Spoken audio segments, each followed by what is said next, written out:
вводится масочный режим. Новые случаи заражения коронавирусом. Где и сколько пациентов? Первая свая в Намском Улусе. Началось строительство нового дома культуры. День республики в онлайн-режиме. Как якутяне отпраздновали этот знаменательный день.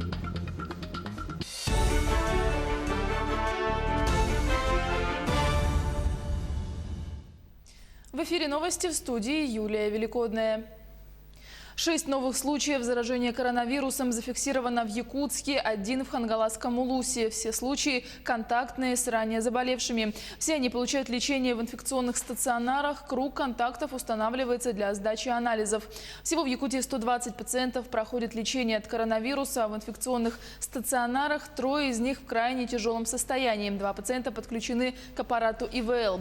За весь период в Якутии зарегистрировано 164 случая коронавируса. За сутки всеми лабораториями республики обработано 929 тестов на коронавирус. В обсерваторах находится 632 человека. Ситуация у нас без особых изменений. Есть рост за последние сутки на 7 человек. Это город Якутск в первую очередь, где 6 у нас новых случаев зарегистрировано. Все они в целом по группе ранее выявленных уже больных, в том числе и, к сожалению, есть увеличение по медикам офтальмологической больницы, есть увеличение по ранее выявленным уже другим больным. И один случай у нас предположительно по Хангаласскому Улусу тоже сейчас обрабатывается. С 28 апреля в Якутске, Жатае, Нижнем Бестяхе, Тикси, Мирнинском, Алданском и Нерюнгринском районах вводится масочный режим в общественных местах и в общественном транспорте. Якутяне, которых авиакомпания «Якутия» вывезла из Индонезии во Владивосток. При полете из Владивостока в Якутск на борту самолета были только указанные 13 человек, других пассажиров не было. Все они из аэропорта перевезены в обсерватор. О том, как живут в Якутском обсерваторе, рассказала Влада Потапова. По прилету карантинная комиссия проверила у нас температуру, никого не было выявлено симптомами ОРВИ, и мы, не выходя из самолета, подписали бумагу о том, что пройдем изоляцию в обсерваторе 14 дней. В первый же день у нас взяли мазок на проверку наличия инфекции. Еще через 10 дней будет повторная процедура. Если все в порядке, то нас отпустят домой. Вскрытие ряда рек на территории республики ожидается раньше многолетних сроков. Отмечается, что на реке Лени у поселка Витим Ленского района начались подвижки льда на 6 дней раньше первоначальных прогнозов. Днем ожидается подвижка у поселка Пеледуй. На Средней Лени продолжается повышение уровней воды от 5 до 20 сантиметров за сутки. Наблюдается вода на льду из окраины. В верхнем течении реки Нюя, левый приток Лены, отмечается подвижка льда. По информации гидрологов, на реке Тяня в Алекминском районе подвижка льда началась 26 апреля. В ближайшие 2 суток здесь ожидается ледоход, что на 7-8 суток раньше нормы. Кроме того, на всем протяжении рек Алдан, Вилю и их притоках суточный рост уровня воды составляет 5-15 сантиметров. Отмечаются ледостав и вода на льду. Сразу двойной праздник сегодня отметили в Намском Улусе. Сегодня началось строительство нового дома культуры в селе Намцы. И это будет не просто дом, а целый дворец. Сергей Михедов расскажет о судьбе Дома народного творчества и каким он станет через несколько лет. Дом народного творчества в селе Намцы построили в далеком 1956 году. И последний раз реконструкцию здесь проводили примерно 10 лет назад, после большого наводнения. Еще в 2016-м это здание признали аварийным и непригодным для реконструкции. Обшарпанные стены и набухший пол – только полбеды. Крыша может рухнуть в любой момент. И новый дом творчества нужен Намскому Улусу как воздух. Большой спрос на культурные мероприятия. Охват у нас где-то 3500 человек. И уникальность нашего Дома народного творчества в том, что у нас на данный момент действуют и работают 4 народных коллектива. Это ни в каком сельском доме культуры такого нету. Ранее нынешний руководитель Дома культуры Николай Жирков работал в администрации района. Своими силами организовали благотворительный марафон, в ходе которого удалось собрать более 1 миллиона рублей на строительство нового здания. Это и стало отправной точкой к началу проектных работ. Новое современное здание Дома культуры построят буквально в нескольких шагах от пришедшего в негодность старого сельского клуба. И это будет не просто здание, а целый многофункциональный центр, где практически каждый житель Намского улуса сможет найти себе занятия по интересам. Кроме того, его возведут прямо напротив площади знаменитого уроженца Намского улуса Максима Кировича Амосова. Более 5500 квадратных метров и 3 этажа для занятий творчеством и не только. Новый дворец культуры и духовного развития вырастет здесь совсем скоро. Сегодня забили его первую сваю. Строительство объекта реализует компания РДР Групп, а финансирует работу целевой фонд будущих поколений за счет пожертвований Алроса – 450 миллионов рублей. Проект не просто уникальный, а еще и многофункциональный. Будет включать в себя как зал на 400 мест, где можно проводить различные мероприятия с хорошей сценой.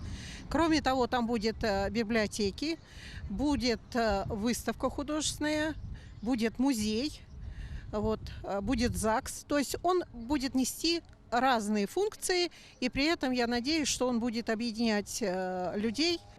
Новый дворец культуры и духовного развития обещает выйти за рамки сельского значения и станет центром притяжения всего района. Не обойдут вниманием и инновации. Например, у селян появится возможность практически вживую наблюдать различные культурные события из столицы России. Мы хотим открыть зал, где будут в прямом эфире показывать мероприятия, проходящие в городе Москве, театрах, музеях города Москвы, Санкт-Петербурга. Предварительные договоренности уже есть.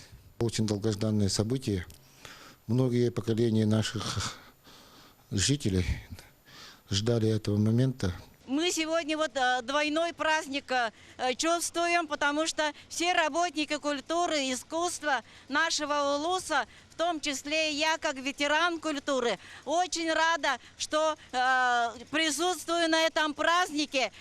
Ждать осталось недолго. По плану объект должны ввести в эксплуатацию в 2022 году. Как раз к 125-летию со дня рождения Максима Амосова, пожалуй, самого почитаемого уроженца Намского района. А пока местным жителям остается набраться терпения. Сергей Михедов, Илья Сыромятников, Намский улус. С поздравлениями к якутянам в День Республики обратилась депутат Госдумы Галина Данчикова. И как и 100 лет назад мы с вами стоим на пороге глобальных изменений. Одной из самых важных задач сегодняшнего дня является определение тех направлений, которые станут приоритетными в экономике нового времени. Уверена, что совместными усилиями мы сможем добиться успеха, как сделали это те, кто стоял у истоков становления автономии и государственности республики в начале XX века. Поздравляя жителей республики с праздником, хочу пожелать всем самого главного и самого ценного – здоровья. Оставайтесь дома, берегите себя и своих близких. В этом году День Республики проходит дистанционно, и это впервые. Театры и музеи проводят онлайн-выставки и спектакли. А работники культуры организуют флешмобы, рассказывает Юрий Осипов. Сложная эпидемиологическая ситуация внесла изменения во все сферы жизни. В связи с этим впервые в истории День Республики в Якутии отмечается несколько в ином формате. Праздничные мероприятия перешли в онлайн-режим. Несмотря на все обстоятельства, праздник остается значимым событием для всех якутян. И необходимость сидеть дома не убавила праздничного настроения. Поздравляю с днем рождения Якутию! Я желаю всем жителям Якутии счастья, здоровья, любви. Якутия ты светом зови, к добру и счастью всех нас зовешь, и алмазной радугой ты горишь, и нас всех победам грядущим ведешь. Празднование проходит повсеместно на всех телевизионных, радио и интернет-площадках республики. Так, Управление культуры и духовного развития Якутска проводит в социальных сетях акцию по чтению стихов и исполнению песен о родном крае.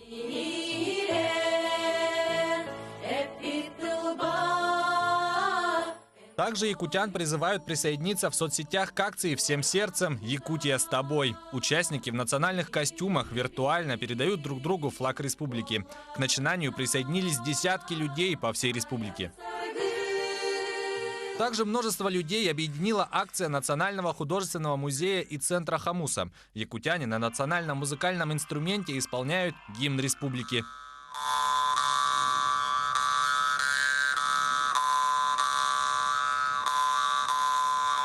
С разных точек нашей республики на нашем флешмобе приняли участие от самых маленьких детей до наших уважаемых ветеранов.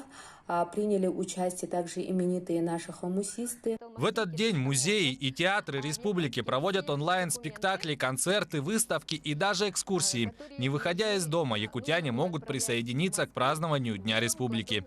Сложившаяся ситуация показала, что суть праздника не в народных гуляниях, а в единении людей. Даже сидя дома во многих километрах друг от друга, якутяне способны проникнуться духом праздника и патриотического воодушевления.